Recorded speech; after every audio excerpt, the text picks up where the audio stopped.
JBN, we keep you informed. Police probe sexual harassment claim against cop. The police high command says it has launched an investigation into a sexual harassment allegation made by a female against a male police officer last weekend. The female made the claim via social media platform Twitter on Saturday, alleging that the incident occurred earlier the same day in downtown Kingston. "Bruh, I went downtown today and a police officer stopped me, saying he has an important question to ask. His question was whether or not I had on underwear." The complainant, who goes by the social media name Black Cherry, tweeted. Black Cherry said in response to the shocking question by the police officer, she accused him of sexual harassment, but the officer's response was shocking as well. She said, "I told him that's sexual harassment and he replied, but me never touch you." The allegation brings to the forefront the age-old argument that some police officers are not aware of some of the laws they are sworn to enforce. In the meantime, the Jamaica Constabulary Force JCF condemned the incident via its Twitter account. What you have described is reprehensible and unbecoming of a member of the JCF.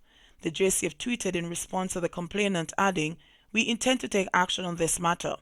The JCF also asked the complainant for more details on the incident and any particulars of the accused policeman. On Monday, police insiders said they were awaiting a formal report from the female. The sources said the police commissioner has also taken an interest in the matter. Police list St. James laborer as wanted for chopping death. The St. James police have listed a man as being wanted for the chopping death of another man in the parish earlier this year. Nicoy Kennedy, a 22-year-old laborer of Norwood Gardens, St. James, is wanted for the murder of Malik Sterling. The suspect is said to frequent Chester Cassie in Hanover, Grange in Westmoreland, and Maple in Clarendon. Allegations are that on July 23 at about 10 a.m., a dispute developed between Kennedy and Sterling. The incident escalated to the point when Kennedy allegedly used a machete to inflict wounds to Sterling's head. The injured man later died at the hospital. Kennedy, meanwhile, fled the scene and has not been located since then. He's been asked to report to the nearest police station. In the meantime, the police are reminding citizens that it is a criminal offense to harbor a fugitive. 6 killed in Jamaica from Sunday to Monday morning. Police statistics show 6 people were killed in Jamaica between Sunday and Monday morning. 2 of them were murdered Sunday in separate incidents in the St. Andrew South Police Division, which is under a state of emergency.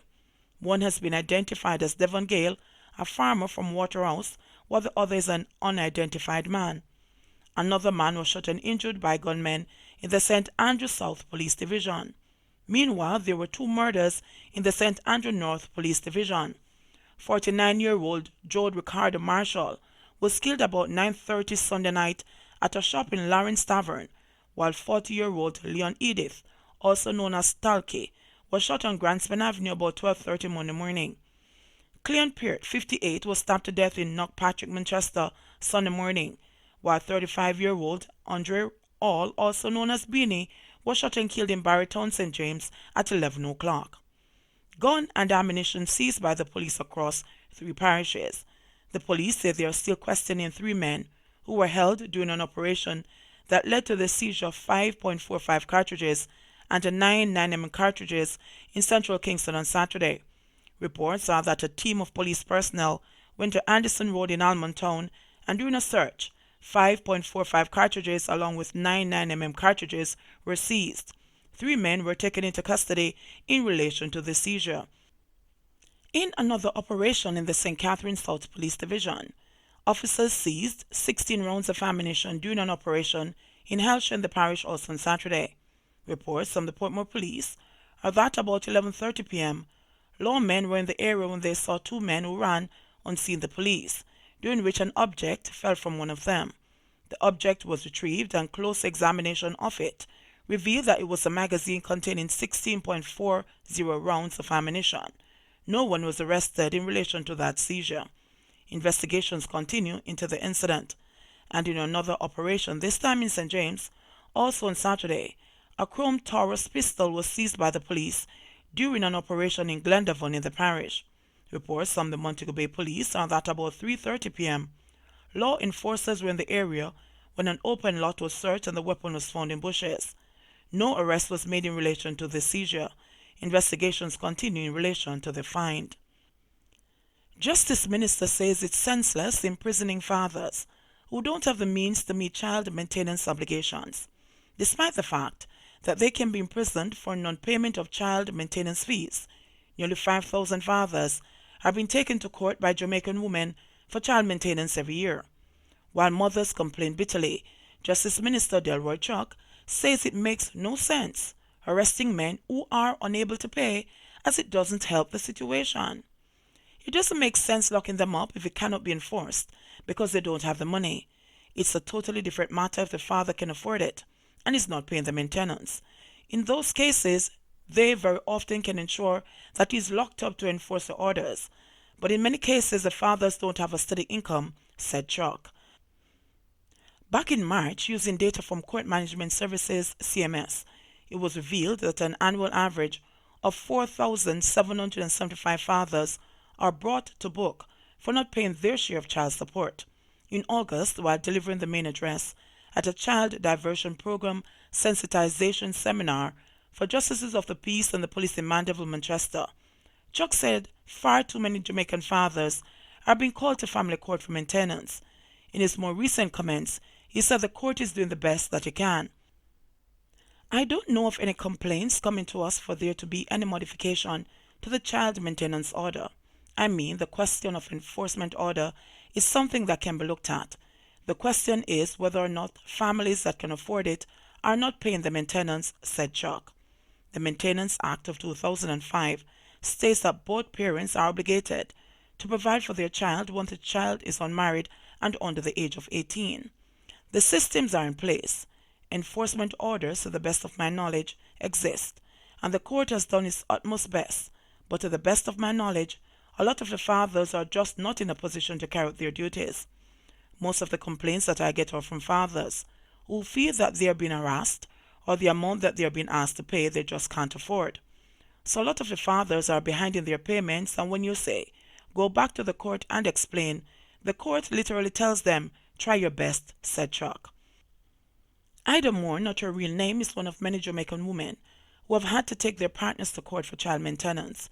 She's owed more than $1 million and feels the system is failing her children because, she claims, contrary to her prevailing belief, an inability to pay is not the cause of her circumstances. She believes some fathers just do not care. Moore said she has been in the court system since 2014 because her ex-boyfriend refuses to support their two daughters, ages 11 and 5. A business owner, he was ordered by the court to pay $4,000 a week for each. She said he immediately went overseas, as he is a green card holder, so no payment was given or collected.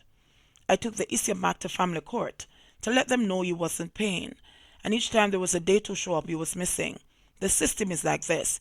You have to wait for him to default on 6 consecutive payments in order for you to take out a warrant for him, said Moore.